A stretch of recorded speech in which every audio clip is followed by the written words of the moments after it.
Hello, digital virtual world. I'm with Mr. Lusk, who's our director of pricing and supply. And this guy's job has been at the highest level of importance, probably in the past year, with all the stuff going on in our industry, which Mr. Lusk is going to speak to. Now, before he speaks to it, I just want to set the stage. We're not a perfect organization. He doesn't have every answer in the encyclopedia. But what we are is honest, hardworking, and if he can't find an answer, he's the type of guy that will do the research and he will get you to that answer. So I just want to set the stage with that. How you doing, brother? Good.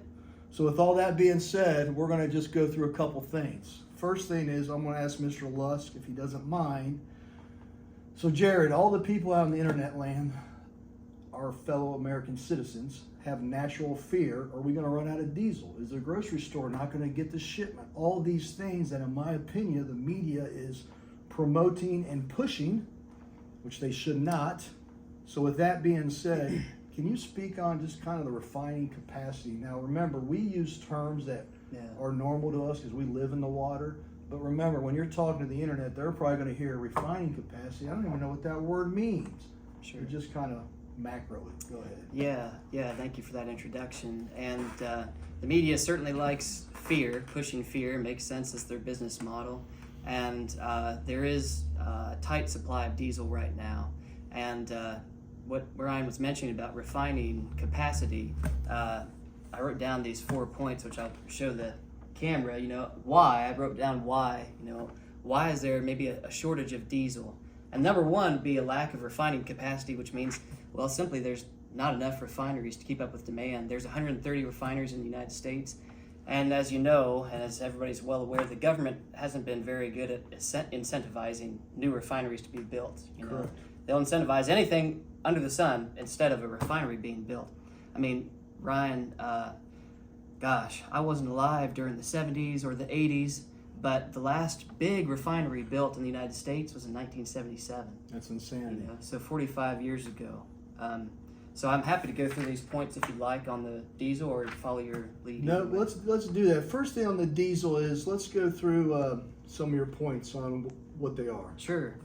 Well, number one, like we were just talking about, lack of refining capacity, right? So, and you'll remember the government forced shutdowns in 2020 killed a lot of companies, right? Correct.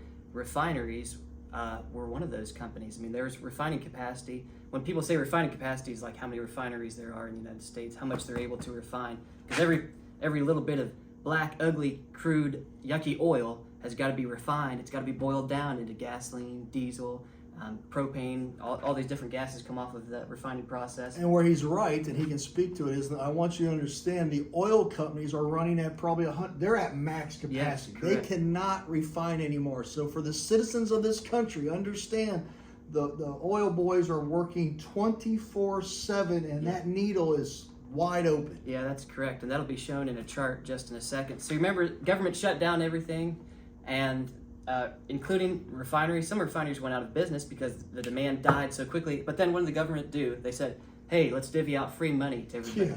Which, what did that do? Increase demand. So Correct. demand skyrocketed. Strong demand, right? Strong demand. Everything that you bought off Amazon came on a diesel truck. Everything that's made out of plastic comes from oil, right? So because of that, diesel inventories, they're now very low. This black line is diesel inventories. Here's the 5-year average up here. One more time. Here, hold that up. Yeah. Look at what Lusk shows. Look at the 5-year average. Remember, I am not a political guy. I am for the masses, the American citizens. I just want them to use their mind so they can hold their constituents accountable that we put in office. Yeah. 5-year average right here. Here, which is still running the country. We still need energy. We haven't done the electrical transformation yet, and the people in Washington want to keep us basically at the bottom level, the lowest we've ever been in diesel, correct? Yes, correct, yeah. Which in my opinion puts the American people could be at risk. Yeah, sure. So go ahead. Yeah, we had the strong demand, and now we've got this super low diesel inventories, right? Well, like Ryan just said, and the media, boy, they love the simple answer. Give me a 10-second answer for a very complicated question. Like Ryan said about oil companies, they're working full scale, right? Production is very strong, but can't keep up with demand. This is a chart of production. This black line is our production right now. We're literally off this chart in regards to this average right here. We're not in where we normally are. Production can't be any stronger. Refineries are producing and refining as much as they can, right? So add on top of that, so you had strong demand, you had low refineries, not very many refineries. Then you had strong demand. Then you had the production that's working as hard as it can, and to add on to that demand, well, you've got Europe, you've got Russia. Exports are super strong. This black line is exports. You can see this is off the charts here. Strong exports, right? So that's some of the why, and I've got some solutions, right, that we could talk about. Before we go to that, just a couple questions that I have that I would like for you to speak on. Mm-hmm. And I remember it's no right or wrong, it's just your opinion. Mm-hmm. First, do you see the diesel shortage improving within the next 6 months? Well, boy, I think once we get into the spring, I would hope to see some improvements. Thank the Lord, right now we're having warmer weather, and warmer weather is helping us right now, you know. Could it improve? Yes. I mean, there could be a peace treaty in Europe and Russia. That would help a lot. And last thing for the people out there, or not last thing, another thing is, you were speaking on refiners running max capacity. Yeah. So the oil companies have shareholders. Let's just get real simple, basic business lesson. They have a duty to perform as best as they can. So when you buy a share for $50 and he pays 50, he wants that 50 to go to 60, 70. He doesn't want his $50 bill to go to 40 to 30. Sure. So that oil company has to do the best for their investors. So you should ask your question, why would the oil companies not want to build another refinery? Of course they would. Yeah, of but course. why would they do that if they're held hostage in the country that they... It just makes no sense. The current administration doesn't want fossil fuels, so how can they make an investment for their shareholders when they don't know their future? So that's rule one. So rule two is, since they don't know their future, how can they increase production? He already showed you they can't do any more production. So as demand keeps going up, sometimes the only way to slow demand is pricing, correct? Yeah. Oh, sure. Yeah. Yeah. So let's talk about some of the solutions that you've So real quick, some of the solutions here. There's 4 on this piece of paper, and 3. I mean, golly. So number 1, what the government could do, and unfortunately, you know, when the government gets involved in the free market, the best thing the government can do is step out of it. Correct. And take its hand out of it. Let the businesses figure it out. Repeal the Jones Act, right? So that would allow more competition. It would allow more boats, more ships Okay. to bring diesel from the Gulf Coast up to New York. Don't get big in the weeds on me, but I don't know what the Jones is. Was this a landmark law case? Yeah, or this is something? back in the 20s. They Okay. did this, and they said, hey, let's. It probably had good intentions. They said we're going to protect American industry Okay. and only allow American ships to transport this fuel. But what does it do? It decreases competition. Decreased competition and leads to higher prices, Agreed. less options, which is what 100%. socialism does. 100%. Less options, higher prices, which is what we have right now. Correct. Reduce government spending, right? Golly, you got to do that. Every dollar the government spend is their dollars are competing with your dollars, the consumer, right? And who funds the government? The consumer. So the consumer is competing against themselves. Correct. Boy, And on golly. government spending, I want to add one thing.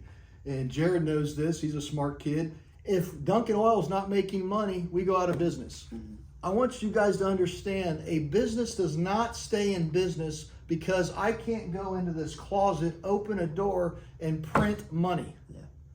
We have to actually earn our money, and we have to every year perform better than we did the prior year. Yeah. So that's what you should want out of your elected officials. That deficit should go down, not up. And then the reality is, it's a lack of discipline when it comes to spending. And that's what Jared is saying is, you being Washington, have to own part of that equation. Yeah. You're running the debt up. Yeah. So go Correct. ahead. Yeah. Third one. Yep, you're exactly right. Third one, liberate oil companies to refine more product. Gosh, get rid of these burdensome regulations. Give us the liberty we can. Liberty is the freedom to do what's right. Let us do what's right. We want to pursue profits. Golly, all oil companies right now, they would love to have diesel and sell it as much as they can, but there's only so much diesel you can refine. Only so much diesel you can get, right? And number 4, if you're a buyer of diesel or any petroleum product, boy, you want to have a good relationship. Establish a good relationship with your fuel supplier, right? Hopefully your fuel supplier is strong. Like Dunkin' Oil Company has several relationships with very large refiners. you might want to look at potentially thinking about contracts, and there probably aren't much contracts available right now, but be thinking about how you can become stronger by just getting a better relationship with your field And he's supplier. 100% right. He sits right next to me in the hallway near my office, and he works the phone. He's always on his email. So he's built that book of business, that book of contacts. And he's right. If you're not with us, we hope you are, give him a call. You want to make sure whoever you're with, they have the ability to take care of you. And last thing we want to speak on is the volatility. So you've heard in, first out method, the FIFO thing. But if you own a store and you're not basically churning a load a day, I get it, man. You could get a load on a Tuesday. You don't need another load till, let's say, maybe Friday, 3 more days, and the prices went up 40 cents. And then you're calling him or our sales rep going, what the heck, man? That's crazy.